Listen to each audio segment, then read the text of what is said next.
I think this is it. Good evening. I'm Dick Hartzell, television writer and producer. This is my colleague, Dr. Ralph Patrick, research associate in anthropology at Washington University. And this is our workshop. And this is our raw material. We spent a year collecting it. A year trying to discover what kinds of people we Americans are, what we think is important, what we value. Everything we learned is recorded on film. And now, from this record, we present our findings.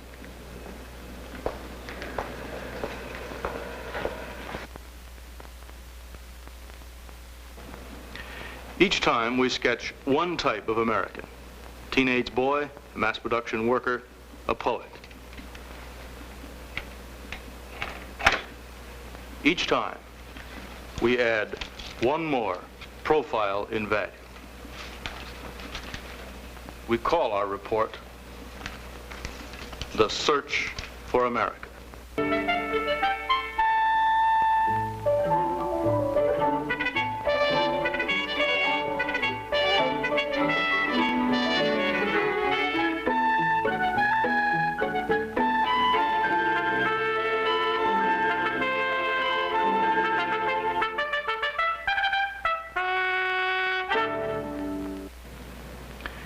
Tonight, we conclude the report begun last time, the profile and value of the Navajo Indian. Like many of the traditionally pastoral peoples of the earth, Arabs emerging from feudalism, Africans moving out of the Stone Age, the Navajos are reaching for modern government, industry, agriculture, and medicine. When any large group of free people begin to move, whether through space or time, they tend to string out. Some take the lead, most bunch in the middle. Some straggle in the rear, and many fall in the dust and are trampled. Last time we met a family which is probably moving along at the front of the middle group. Tonight, Dr. Patrick and I want you to meet, as we did, the leaders of the Navajo tribe. We went to Window Rock, Arizona to see the tribal council in session and to ask the tribal chairman and other officials about their accomplishments and about their plans for the future. We also wanted to know about the welfare of those Navajos who might fall in the dust. First, we hired an airplane and took a short aerial tour. The Navajo reservation spreads westward from northern New Mexico into Arizona. It's an empty and a lonely land which will not support a dense population. The Navajos live in scattered family groups of log houses called hogans. Each group has its herd of sheep, its patch of corn, and its pickup truck. The deep canyons and high mesas make travel difficult, and one of the major work relief projects of the tribe is the building of roads. The money for projects of the tribe comes from the tribal sawmill, which is fed by the tribe's rich pine forests, and from royalties produced by recently discovered oil and uranium. Under the supervision of the Bureau of Indian Affairs, all this is administered by the tribal council and the officers of the tribe from the beautiful headquarters at Window Rock, Arizona. Until recently, the Navajos have not really been a tribe. They never had a chief, they never had village headmen because there were no villages. They have been ruled instead by a code of mutual helpfulness within the family and the clan. Families arrive at group decisions by discussion, and unless there is unanimous agreement, there is no action. Such a loose organization may be fine for survival in the semi-desert of Arizona, but it gave the bureaucratic United States government fits. The Bureau of Indian Affairs needed a central organization with which to deal. So in 1923, the Tribal Council of the Navajo tribe was formed. This headquarters was built in 1934. From 1922 until 1947, the Navajo people looked upon the Tribal Council as a tool of the Bureau of Indian Affairs, a mere rubber stamp. And then, in 1947, things began to happen. Congress passed a rehabilitation bill. The Tribal Council was reorganized and a committee system set up so that the Navajos could take over the administration of the health and welfare, natural resources, education, law, and order. The administration building, formerly occupied almost entirely by Bureau people, began to fill up with Navajos eager to run their own affairs. The Tribal Council began to be a true forum for the people. The tribe is organized into chapters, each electing a councilman. Most of the councilmen grew up in the years when the tribe was resisting the Bureau's education program. Therefore, they do not speak English. This councilman is complaining that one of the corps of bright young English-speaking Navajo tribal clerks was insolent when he presented his expense account. The English-speaking voice is the official interpreter. Many of us come here after we have pawned some of our jewelry to the trader so that we could have some cash to start with. And furthermore, many of our councilmen are non-English speaking. And whatever comments are made by these girls in English, possibly might be assumed to say, let's punch that guy in the mouth. That's the only thing we can get, is non-English speaking elements. Paul Jones, the tribal chairman, is one of the few who translates his own speeches. One of the two women in the council is Annie Wanika, brilliant chairman of the Tribal Health Committee. We have an appointment to interview her. During consideration of the budget for administration, one councilman advocated a salary raise for one particular clerk. This brought the executive secretary, J. Maurice McCabe, to the defense of his salary schedule. Now, the point that I wanted to get to is this. If we have council members sponsoring various tribal employees, then we're going to have one heck of a mess. Pardon my parlance, but that's what's going to develop. We will have one probably who isn't qualified, trained, doesn't have the proper education, whisper in one of you gentlemen's ears, I think I'm worth $6,000, $7,000. Another one will come in and say, well, I think I'm worth a little bit more. And if we begin to sponsor personnel, here we go. This is what the prevailing wage scale is, but you people want them up here. Pretty soon we'll be like the Mexican army. We'll have more generals than we have soldiers. J. Maurice McCabe was born on the reservation and educated in mission schools. After finishing high school, he went to work as a bookkeeper for a firm in Phoenix, taking correspondence courses and going to night school to learn accounting. Today, he lives in one of the ranch homes built by the tribe at Window Rock for tribal employees. Our anthropologist guide and counselor, John Adair, snapped a family portrait for his album. Mr. McCabe told us that the tribe employs about 1,000 people in all its projects. The annual payroll is about $3 million. The annual budget over $12 million. He has 65 administrative personnel, all Navajo except key personnel and department heads like the 5 lawyers, the chief of the police force, the manager of the tribal sawmill, the mining engineers at the uranium mines and the oil wells. We asked him if the tribe hoped to have these positions filled with Navajos as they were trained. Currently, we have Navajos in colleges taking this type of training, but we do not feel that they will be ready to assume a department, a position as a department head within our organization unless they have had some outside experience to complement their education. What are some of your other administrative problems in working in the tribal government? Organization. As I pointed out, we have come this far with more or less a small staff, and while we were not formally organized, I would say that we had a very well functioning organization. But we have come to the time now that we will require complete reorganization, defining duties and responsibilities, and a delegation of authority to carry out all of the programs which we have budgeted for in our tribal budget. Mr. McCabe, a moment ago you mentioned the modern uranium age, and we've been talking about the training of young Navajos in technical professions and other professions. I'm wondering to what extent the Navajo people may have to alter their traditional way of life in taking their place in this uranium age you mentioned? Well, I should like to answer that question in this manner. The Navajo people, since the end of World War II, have taken a very definite interest in education. I have had various visitations on the reservation. I have talked to some of the older, uneducated, if I may say, Navajo men, and I have asked them if they were to live their lives again, what would they do? Invariably, their answer would be, first, I would learn the white man's language.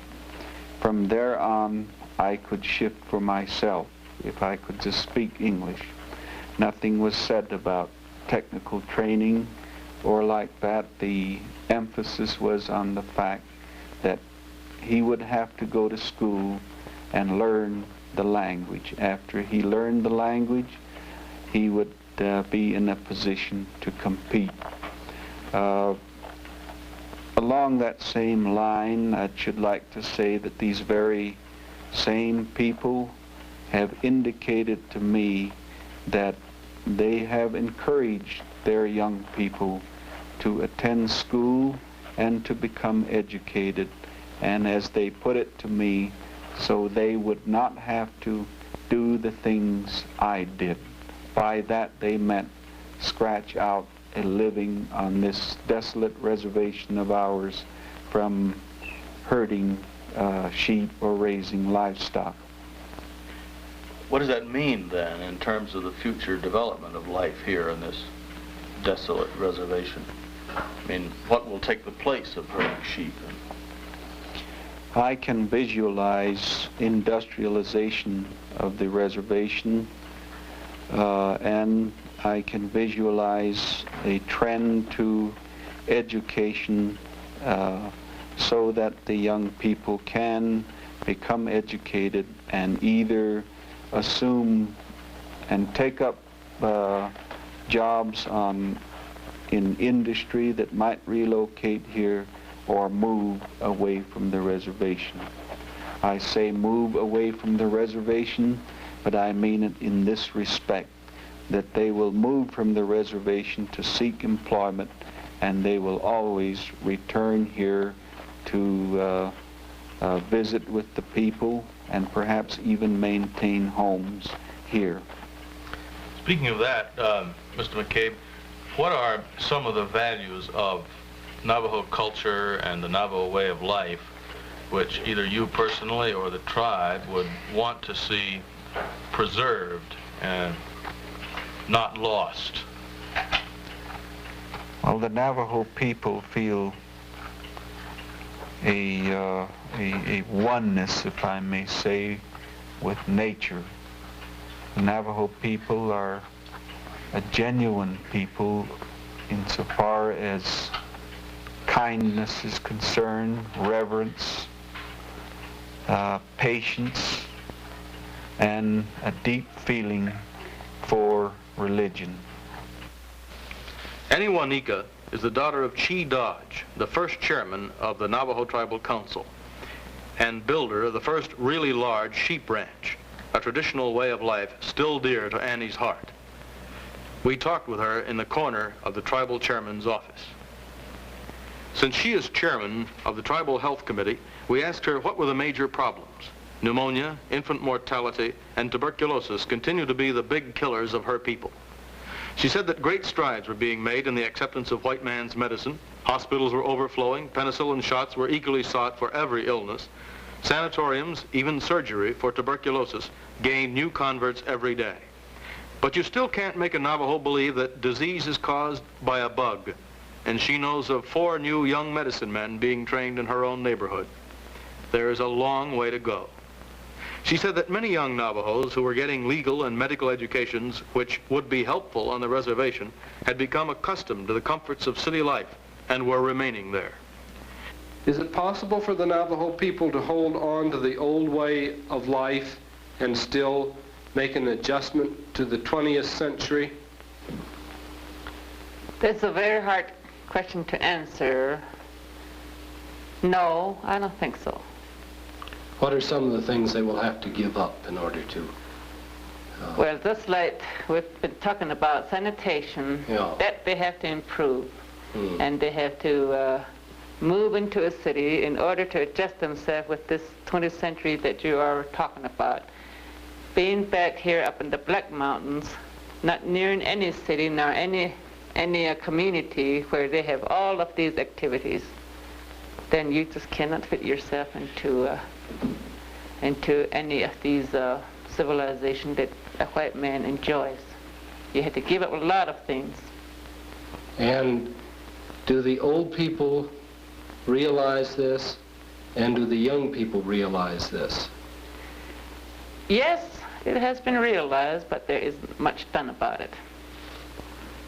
But yet the old people don't seem to hold the young people back, do they? No,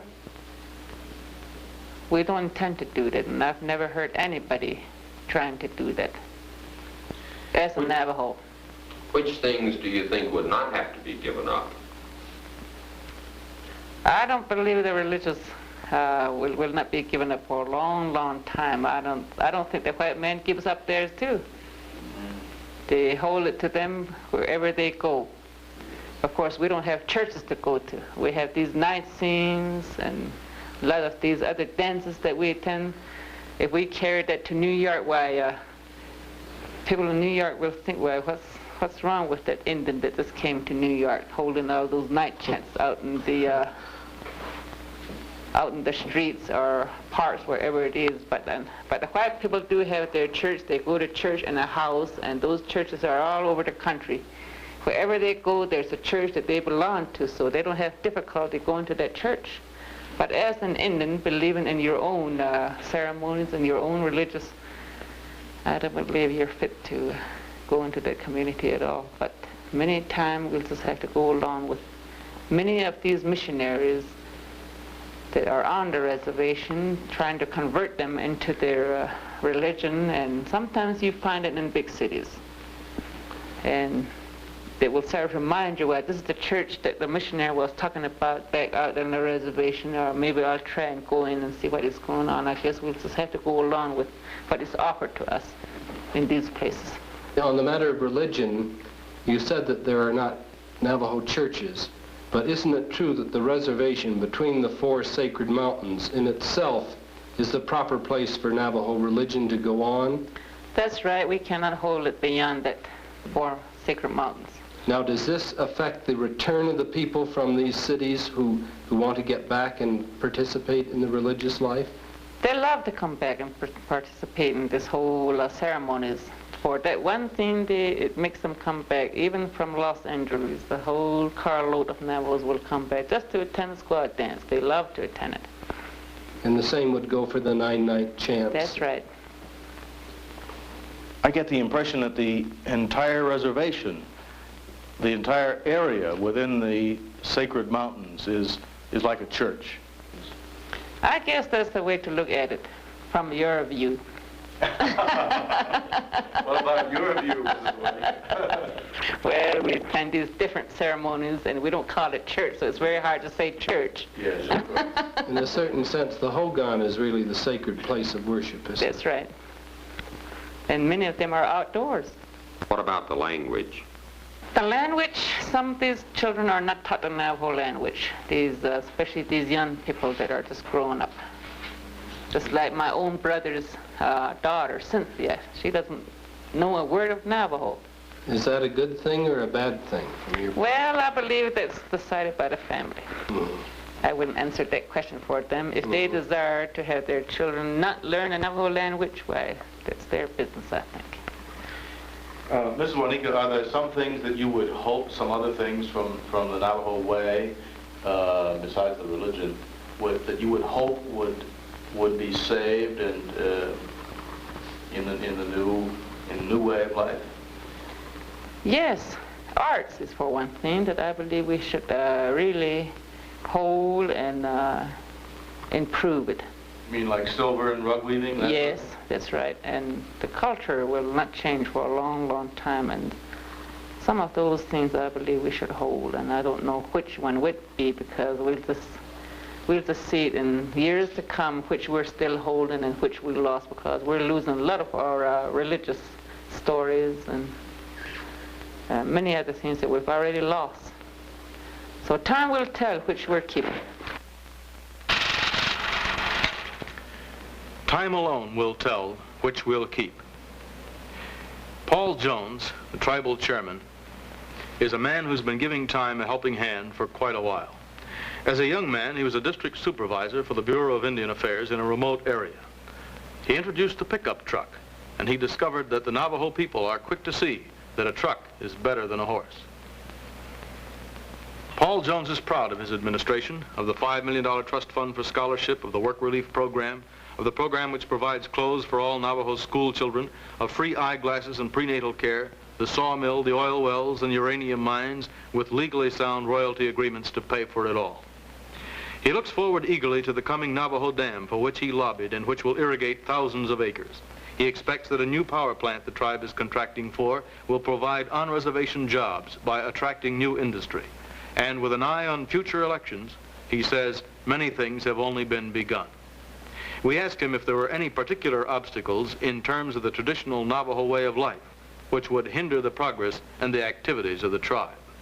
However, the old people, particularly the medicine men who lead the religious life, the old do have some objection to modern things, but not all. Even our medicine men are forsaking some of the old things that they firmly, we thought, believed in, who would change their mind for a nominal compensation.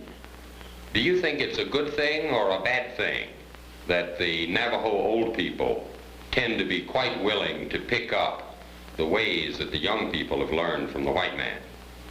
I'll have to answer that with, in my own case. I have in early life accepted the new way of living, the white man's way of living, and I can't point to anything where I could really feel sorry that I have left the old way, even though I had traditionally been instructed by my grandfather, my father and mother and so on. When I was left in school and later on shipped for myself, I found it easier to pick up the white man's way of life than the old way. I've heard it said that the old medicine man is slowly going out of existence. How would you react to this, Mr. Jones?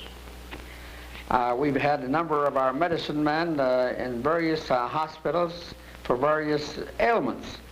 And one that I had reference to when I mentioned that in Washington was over in the Ashland Sanatorium, Tucson. An old medicine man from Black Mountain was out there, and I asked him point blank, "Don't you think your medicine could do you some good?" He said, "I tried them, they weren't doing me any good, so here I am." There were two of them. So there are a lot of medicine men losing ground. However, some of them stay in their business just for what they can get out of in the way of compensation. Mr. Jones, we were talking with a young man the other day, and he said that he thought that the blessing way, Hajonji, would be the last thing in Navajo religion to die out. Would you care to comment on that? That's to a great extent correct. In my own family incident of recent date, my mother-in-law went to the hospital for 2 months. The first thing that before she could take her life again among her own people was to have a blessed wish ceremony, to ease her mind that she's back in, with her own people, even though she had been in an area where she had no contact with Navajos except the doctors.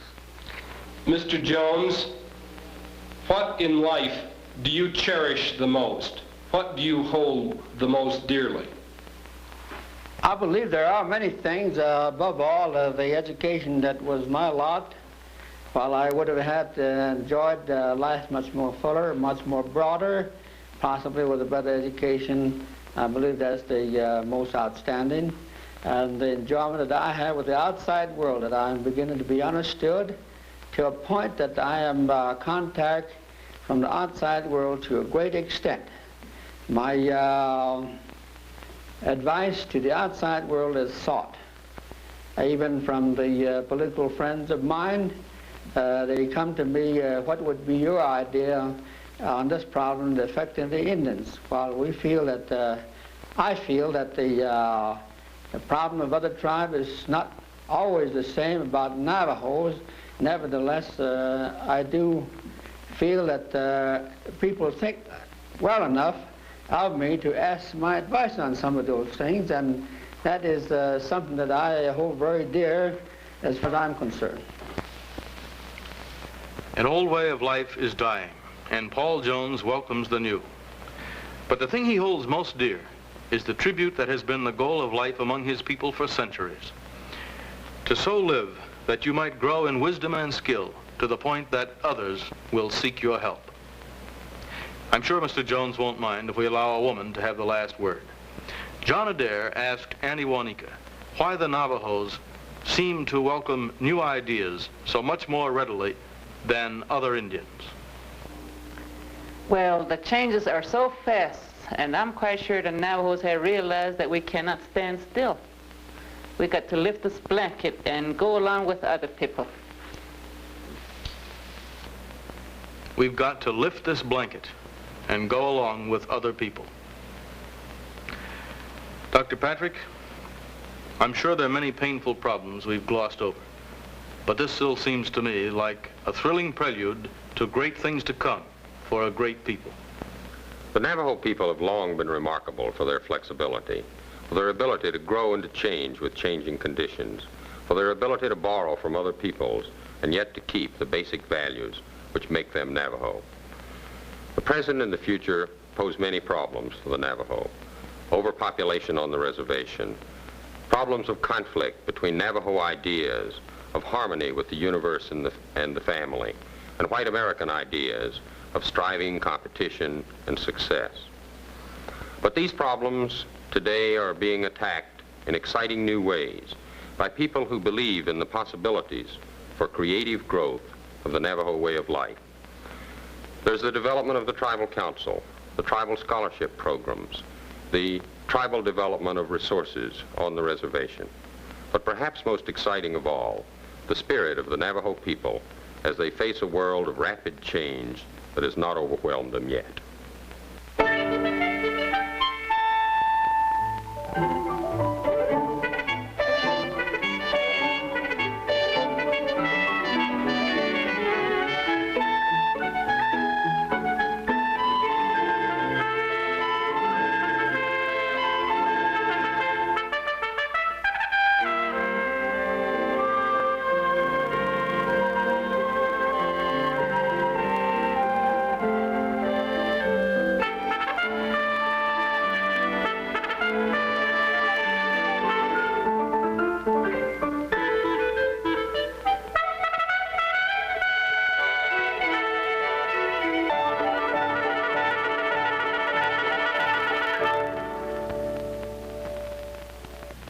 This is National Educational Television.